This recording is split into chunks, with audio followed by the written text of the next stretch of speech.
Muchas gracias, buenas tardes.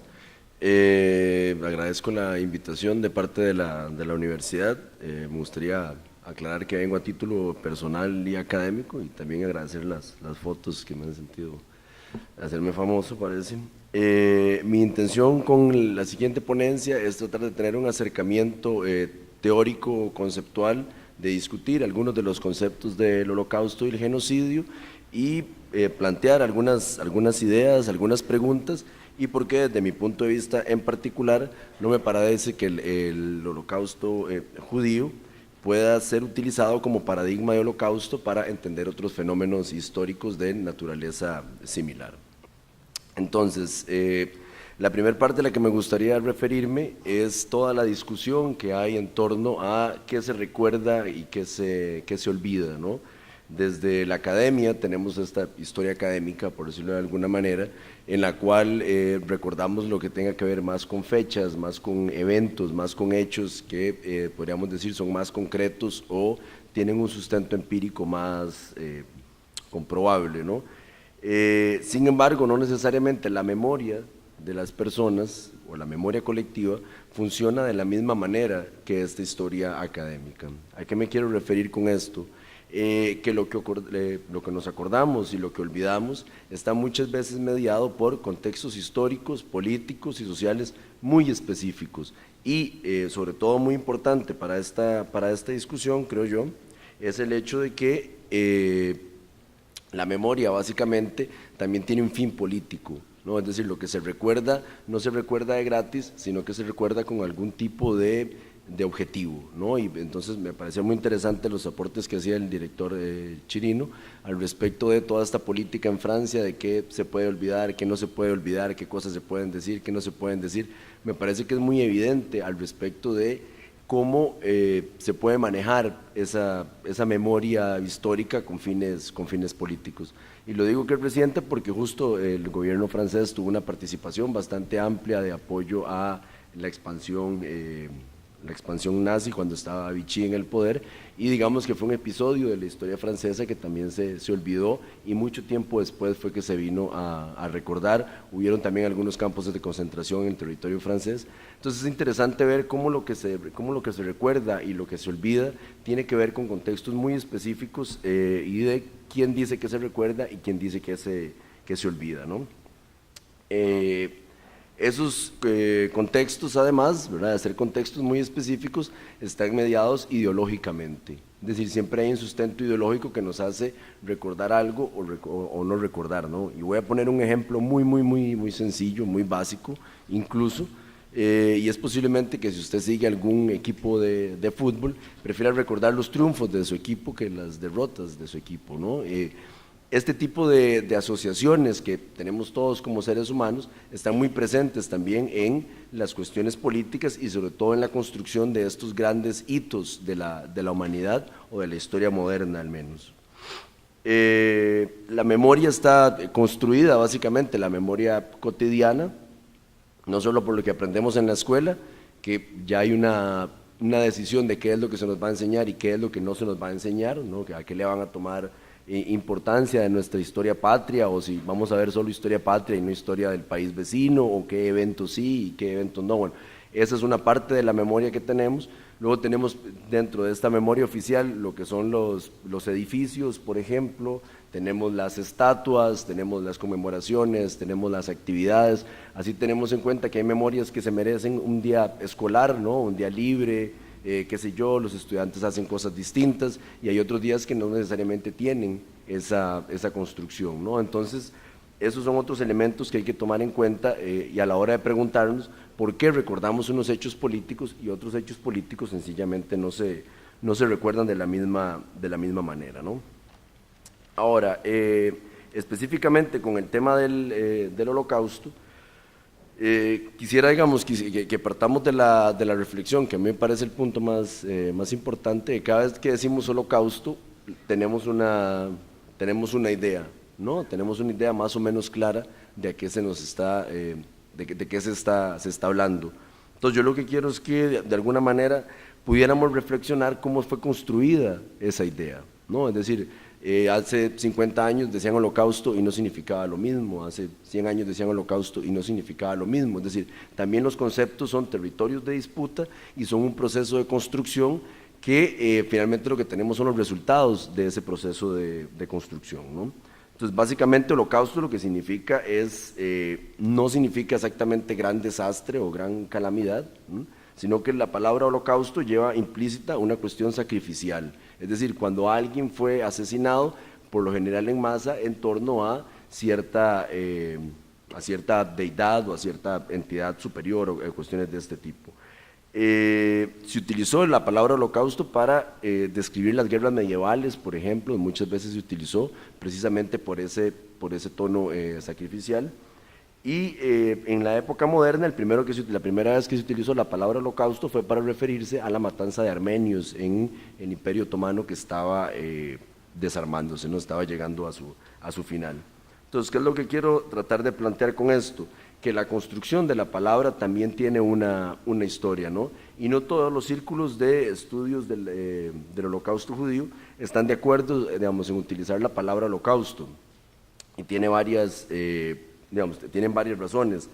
Una, por ejemplo, es la que dice que este evento realmente no se refiere a lo que holocausto quería decir, puesto que no hay un hecho sacrificial, ¿verdad? Es decir, el exterminio nazi no tenía una idea de hacer un sacrificio a un ente superior. Esa es una de las líneas del debate. Y la otra, que a mí me parece muy importante, que otros ponentes se refirieron con anterioridad, y es la idea de que el holocausto no solo es holocausto judío, ¿no? Fue una cuestión más amplia. Entonces, en ese sentido, el holocausto judío lo que hace es, de alguna manera, recortar una realidad, un evento histórico que fue mucho más complejo, abarcó muchas más poblaciones, y que de alguna manera la forma en que lo hemos ido recordando ha ido recortándole esa diversidad, digamos, de grupos que se vieron implicados en este proceso, ¿no?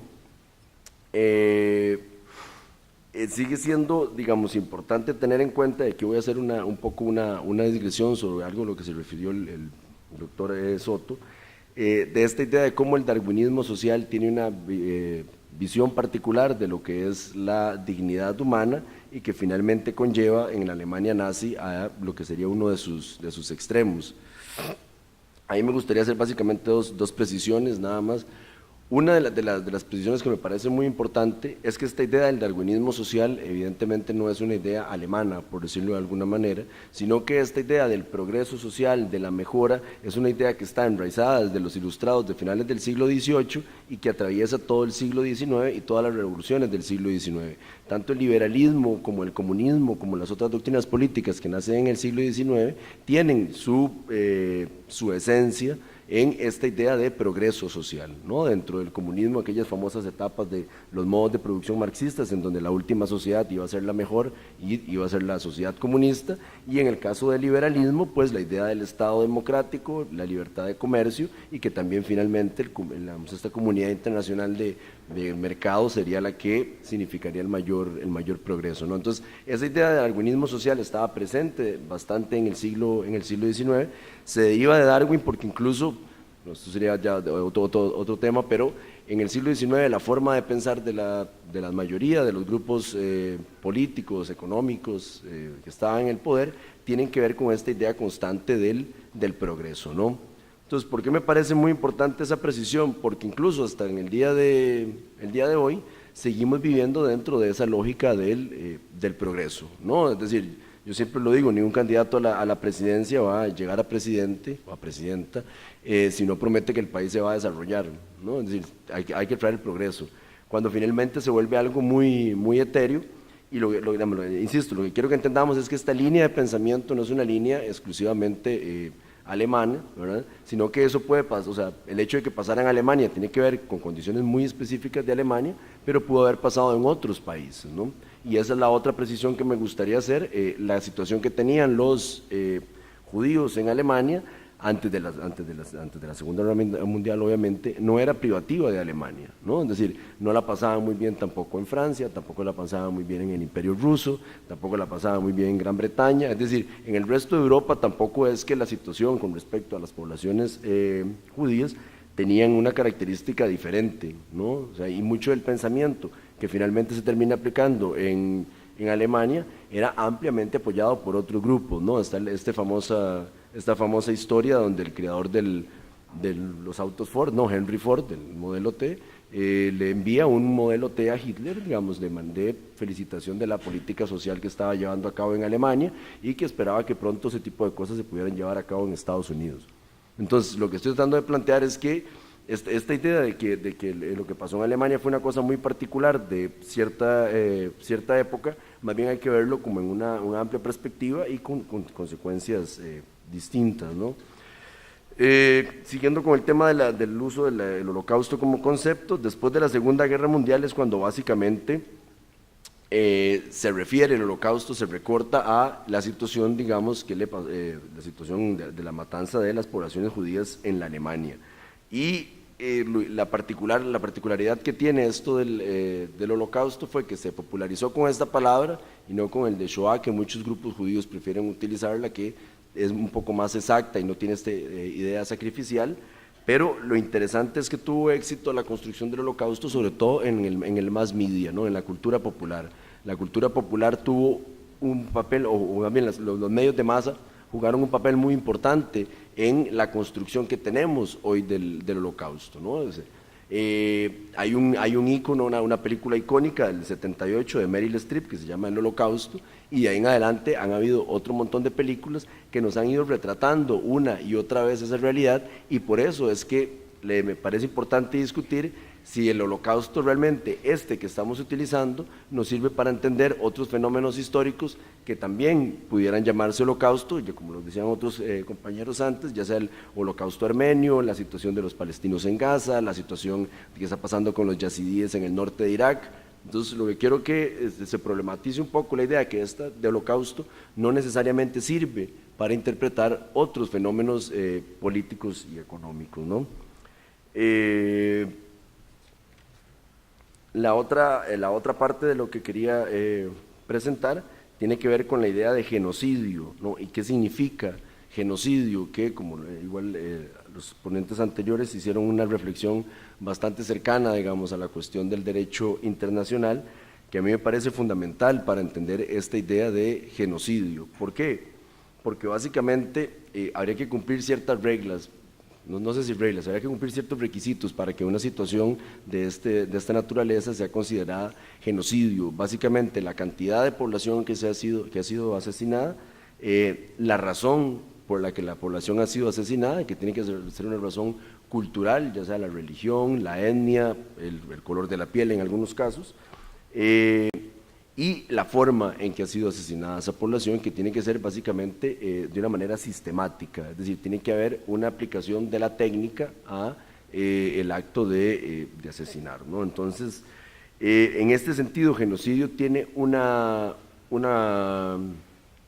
¿cómo se dice? Un significado mucho más unívoco, mucho más concreto, ¿verdad? Y no cualquier situación podemos llamarla así, ¿no? Es decir, y a veces puede sonar un poco, no quiero sonar como sangre fría, pero digamos que en el derecho internacional estas situaciones tienen que ser analizadas de esta forma y no cualquier masacre conlleva que sea un genocidio. ¿Y por qué es importante esa diferenciación? Porque una vez que esas medidas y esos requisitos se han cumplido, el derecho internacional puede tener una mayor participación, ¿no? La Corte Internacional de Justicia puede tomar medidas un poco más concretas, siempre dentro de la parte de las recomendaciones, ¿no? Pero puede haber una mayor presión internacional para que se tomen medidas concretas. Entonces, cuando el problema que tenemos cuando usamos la palabra del genocidio judío o holocausto judío como paradigma, nos confunde, ¿no?, esta construcción que tenemos con la de otros genocidios, ¿verdad? Principalmente, como lo decía el señor que expuso antes que yo, tenemos un gran conocimiento de lo que pasó con el holocausto judío, o al menos hay un montón de conocimiento construido, ¿no? Hay también una gran discusión al respecto, cuánto de ese conocimiento es válido, cuánto no es válido, cuánto son fuentes, cuánto no son fuentes, ¿verdad? Por ejemplo, el tema de los números es un tema que siempre sigue en discusión, ¿no? Y hay una posición de parte de los estudios académicos al respecto de Básicamente cualquier historiador o historiadora es en esencia un revisionista, ¿no? Es decir, tenemos que dudar de todo lo que se nos ha presentado y las evidencias siguen siendo amplias pero confusas en el sentido de tener algunos datos claros como los números o cosas de este tipo, ¿no? Lo que resulta interesante además es, podríamos plantearlo de otra forma, por decirlo de alguna manera, ¿no? Y por qué no tomar el holocausto ruandés, por ejemplo, o el genocidio ruandés, como paradigma para entender otros genocidios, ¿verdad? Lo que creo yo es que si hacemos esta operación analítica de tratar de comparar los diferentes genocidios y los diferentes holocaustos sin tenerlo enmarcados en un solo tipo de evento político, sin tenerlo enmarcado en un solo hecho, creo yo que podría aportar bastante más a la discusión, no solo de poder dilucidar estos eventos, sino como se plantea en algún inicio, puedes ayudar a que haya una mejor convivencia o la tolerancia de la diferencia o este tipo de cuestiones que siguen siendo algunas de las tareas pendientes de la humanidad al día de hoy, pero sí creo que la comparación con otros eventos políticos podría ser bastante más, creo yo, podría ser bastante más productivo, ¿no? A la hora de utilizarlo como paradigma. Principalmente, ¿por qué? Principalmente porque, como les decía en el inicio, estos conceptos se construyen dentro de un marco ideológico muy específico y lo que sabemos del genocidio o del holocausto judío funciona y sirve para entender ese holocausto, lo cual resulta más difícil para entender otros genocidios, ¿no? Porque incluso podemos llegar, y este me parece un punto muy interesante dado la actualidad, podemos llegar a ver que la palabra genocidio, ¿no? Si la tomamos como un paradigma de lo que le pasó nada más al pueblo judío, bueno, se volvería bastante confuso a la hora de tratar de interpretar qué está pasando en la Franja de Gaza o lo que ha pasado antes en Cisjordania, si utilizamos el mismo paradigma. Yo no estoy seguro si se podrá usar lo mismo o si la propuesta de paradigma será tan bien recibida cuando la ponemos a jugar en otros contextos, cuando la tratamos de aplicar para entender otras realidades que bien podrían asemejarse, digamos, al holocausto judío, pero es que es un evento único, ¿no? Y en la historia hay como una regla universal, y es que los eventos son únicos, ¿no? Se pueden comparar, obviamente, pero para poder comparar un evento con otro hay que tener un marco de interpretación mucho más amplio, ¿no? Entonces, bueno, básicamente ese sería mi aporte, ¿no? Tratar de reflexionar un poco al respecto de cómo se ha construido esto del paradigma, qué tan funcional es y qué tanto nos sirve para entender otras situaciones. Muchas gracias.